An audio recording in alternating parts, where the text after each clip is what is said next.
Bienvenue sur la chaîne Tchologo TV, là où toutes les informations possibles sur notre belle région est à votre portée. Nous sommes à Namibia, dans un très beau village dans le département de Fekete-Dougou, pour notre émission avec l'ONG Tchologo, dont la présidente est Madame Ineka, inclus dans le projet Voix essentielle. Alors, c'est quoi Tchologo? C'est quoi Voix essentielle et qu'est-ce qu'ils font comme activité dans les zones rurales? Dans cette émission, vous aurez toutes les réponses à vos questions. N'oubliez pas de vous abonner et surtout invitez vos amis à s'abonner, car avec le Tchologo TV, vous apprenez, vous découvrez. Merci et suivez l'émission.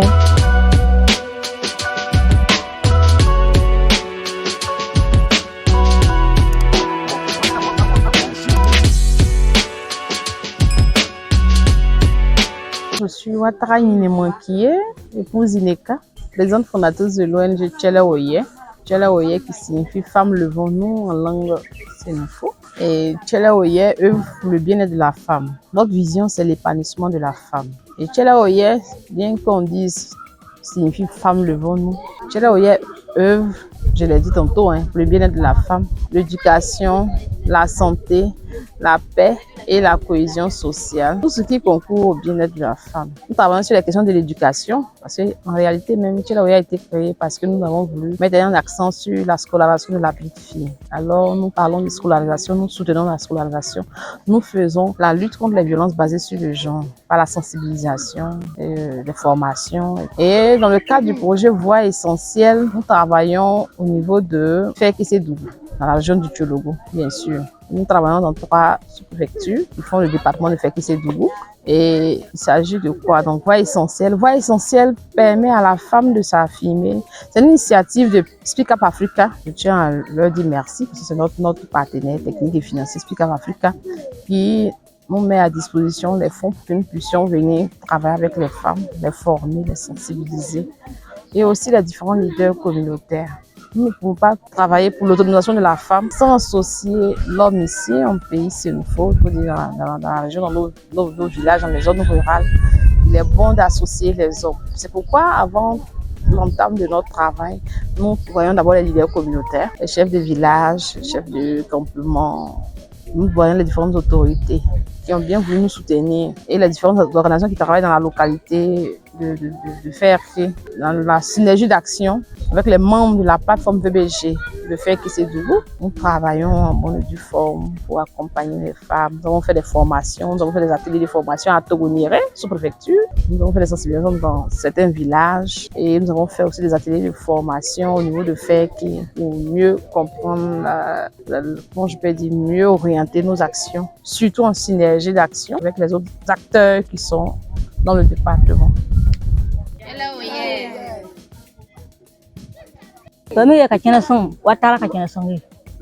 Je suis Ouattara Kachenesongi, la présidente des femmes de Namibia. Depuis l'arrivée de l'ONG Tchologo, nous avons été édifiés sur beaucoup de choses parce que dans notre association d'abord, il y a beaucoup de femmes qui n'ont pas été à l'école. Avec les formations que nous avons fait avec l'ONG Tchologo, nous avons compris beaucoup de choses. Nous nous mettons aujourd'hui ensemble pour travailler. Voilà. Et au niveau de ce que nous faisons comme activité, il y a le jardinage qu'on fait, voilà, les cultures maraîchères. Et à ce niveau-là, nous avons des sérieux problèmes. C'est-à-dire un problème d'abord d'eau. C'est-à-dire nous avons besoin de barrages pour pouvoir faciliter l'irrigation de nos cultures. Et puis, nous avons besoin d'engrais aussi. Voilà. Et ces temps-ci, même dans le village, il y a un problème d'eau. Parce que le château d'eau que nous avons ne fonctionne plus bien, ne fonctionne pas. Voilà. Donc, on a besoin que l'ONG Tchologo nous apporte de l'aide à ce niveau-là.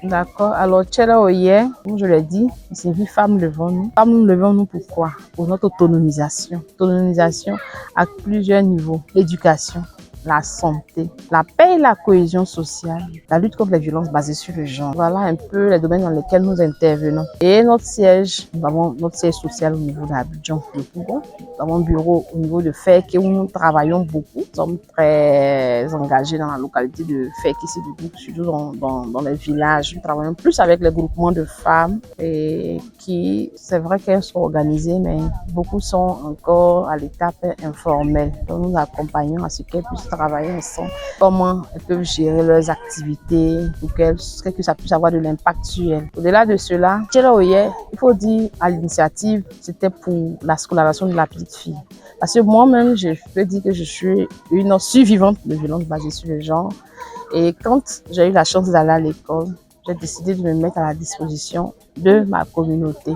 Alors, travailler dans les communautés, travailler avec les femmes, travailler en zone rurale avec les leaders communautaires, ça nous a permis de bénéficier de l'appui financier et technique de Speak Up Africa, qui est une structure qui est basée au Sénégal, qui travaille sur une initiative, un projet qu'on appelle Voix essentielle. Alors, dans le cadre de Voix essentielle, que nous trouvons depuis peu dans la localité de Fekisi, dans le nord ici, dans la région du Tchologo et dans les sous-préfectures de Feke, Togonieri et puis Kumbala. Et les femmes sont organisées, nous avons aidé certaines à s'organiser, nous sommes en train de les accompagner pour qu'ils avoir la documentation qu'il faut et tout ça.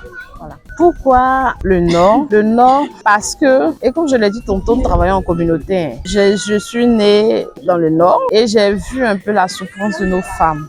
Elles font beaucoup, elles travaillent beaucoup, elles sont très courageuses. Mais ce qu'elles font, elles n'arrivent pas à peut-être à être autonomes avec ce qu'elles font. Parce que soit parce qu'elles sont mal organisées, soit parce qu'elles ne sont pas formées, soit parce que c'est la méconnaissance de certaines techniques, le manque de moyens et tout ça. Et donc, ça fait un bon moment que nous travaillons sur Abidjan, nous sommes très actifs à Abidjan sur les questions de paix et cohésion sociale, VBG et tout ça. Mais il était bon pour moi. C'est un engagement que j'avais pris encore quand j'étais encore toute jeune. Je disais que quand j'allais grandir, un jour je vais venir travailler pour la relève des femmes dans les villages, en zone rurale. Pourquoi? Comme je l'ai dit tantôt, je suis née d'une famille où la petite fille n'avait pas droit à l'école. D'accord. Et nous avons besoin d'un tricycle. Parce que pour les déplacements, pour aller dans les activités, c'est vraiment compliqué. Si on se déplace pour aller, le tricycle que nous utilisons, nous le louons en fait. Donc si on peut avoir vraiment une aide à ce niveau-là, ça nous fera plaisir.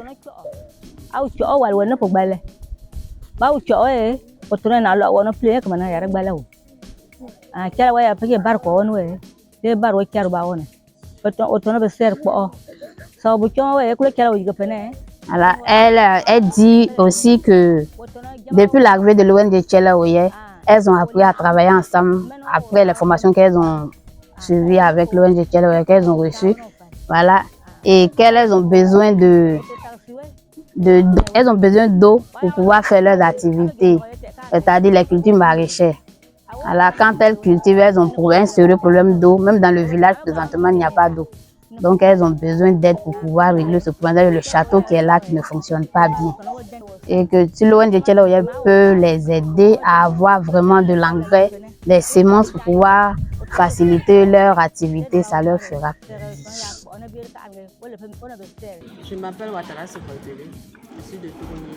Je viens de participer à la formation de l'ONG Tchela Oye. En tout cas, la formation ça s'est bien passé. L'information qu'elle nous a donnée, puisque nous étions ici au village, vraiment, on ne savait pas à qui s'intéresser quand on a des problèmes. Mais comme elle est venue nous former, et qu'on a su que Tchela Oye est notre secours, nous les femmes, vraiment ça nous a plu. Donc avec cette formation, nous sommes très heureux, nous sommes très contents. Au cas où on a des problèmes, on sait à qui se situer. Si je vais au village, en tout cas, je vais leur dire qu'il y a une association, une ONG qui est au devant des femmes, qui supporte les femmes. S'il y a un problème qu'on a eu, ou bien si on veut qu'elles nous nous aider, en tout cas, on doit les approcher. Elles sont à faire qu'elles nous aient montré. Voilà, quand j'ai découvert cela, c'était pour moi un combat noble que je devrais mener quand j'aurai les moyens. Et c'est vrai, Peut-être vous allez dire qu'actuellement j'ai les moyens, mais je me dis j'ai la formation qu'il faut, avec les renforcements des capacités, les opportunités que nous avons pu avoir à Abidjan. On a pu postuler à certains projets, on a fait même monter des initiatives personnelles propres à l'ONG. On a décidé comme ça de revenir vers nos parents pour voir comment est-ce qu'on peut travailler avec elles, comment est-ce qu'on peut soutenir ce qu'elles font là-bas. C'était un engagement qui était, bon, je veux dire, je sais pas si c'est une promesse, mais en tout cas, je me devais de le faire. Parce que je me présente plus ou moins comme un modèle pour ma communauté. Comprenez-vous, une fille, je dis que je suis peut-être la première de ma famille, côté maternelle, à être peut-être scolarisée, à atteindre le niveau que j'ai eu. En accompagnant la petite, je me suis moi-même promise d'être mentor de certaines filles que nous suivons. Nous avons 21 fillettes que nous suivons, par exemple, à l'école. Pour dire aux parents pourquoi la petite doit aller à l'école, comment elle doit être suivie, comment est-ce que les parents doivent être impliqués dedans, comment est-ce qu'on doit l'éduquer à penser à ses droits aussi. Lui montrer tout ce qui rentre en ligne de compte avec son autonomisation. Et quand on parle d'autonomisation aussi, il faut dire que les violences basées sur le genre, ici, il y a un problème de dénonciation. Les parents ne dénoncent pas les faits de nos coutumes et autres. Il y a des faits peut-être souvent qu'on banalise. Les petites filles sont victimes de beaucoup de choses, mais c'est pas déclaré, c'est pas dénoncé parce qu'on ne sait pas. Donc, il était bon pour nous, il était opportun pour nous de venir sensibiliser. Et aussi, il est bon pour nous de venir faire des plaidoyers, puisque nous n'avons pas les grands moyens. Tchèlaoué n'a pas les moyens qu'il faut. Et à travers le projet Voix essentielle, ça nous permet de faire le plaidoyer auprès des autorités, aux personnes, aux ressources, aux institutions qui ont plus de moyens pour appuyer les actions que nous menons à compte-gouttes sur le terrain. Donc, il était opportun pour nous de venir parce que toutes les femmes, nous sommes femmes comme hommes, nous avons les mêmes droits. Donc, en termes de droits humains, ces femmes qui sont dans ces villages-là, elles ont aussi le droit à la connaissance, elles ont aussi le droit à la formation, elles ont aussi le droit de savoir ce qui est bien, ce qui n'est pas bien, ce qu'on leur fait. Elles ont aussi le droit de savoir qu'elles ont le droit de se faire protéger, de dénoncer à des moments donnés. Les autorités sont là, la police est là, la gendarmerie est là, le préfet des régions même est impliqué, les sous-préfets sont impliqués, toutes les autorités sont prêtes à accompagner nos actions. Donc, c'était une opportunité pour nous à saisir. Donc, voilà. Mon dernier mot, c'est dire que merci aux différents bailleurs qui nous permettent de venir travailler. Merci aux femmes, merci aux leaders communautaires. Il faut dire, au départ, il y a des leaders, des chefs de village qui étaient réticents à nos actions.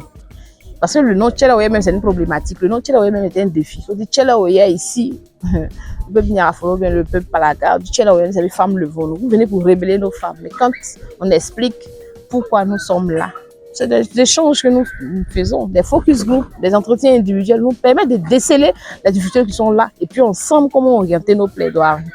Voilà un peu. Donc, je tiens à dire merci. Merci à toutes ces personnes qui ont bien voulu nous soutenir, à toutes les autorités, y compris du Tchologo, du département de Feki, la sous-préfecture de Koumala, Toroniéré, Feki, c'est qui sont impliqués. Merci aux différents groupements des villages, Nambirgeka, Korokana, Tchekeleso, Kucho, comment je peux dire, Tchefla, Yiniavogo, Kumangbe. En tout cas, je tiens à leur dire vraiment merci. Et ensemble, nous pouvons aller loin, en synergie avec les autres acteurs sur le terrain. Je pense que nous pourrons mettre réellement fin aux violences basées sur le genre dans nos communautés. Et les violences basées sur le genre qui représentent une véritable entrave à l'autonomisation de la femme en mettant l'accent sur l'élimination de ces violences-là. Ça pourra nous aider à réellement autonomiser les femmes. Comme c'est l'autonomisation, c'est un processus. Donc je pense qu'ensemble, dans ce processus-là, nous pourrons atteindre nos objectifs. Celle d'améliorer les conditions de vie de nos femmes dans les villages. Je tiens à dire merci à Tchologo TV qui accepte de nous accompagner dans nos campements et villages, couvrir nos activités, qui permet de nous rendre plus visibles. Merci.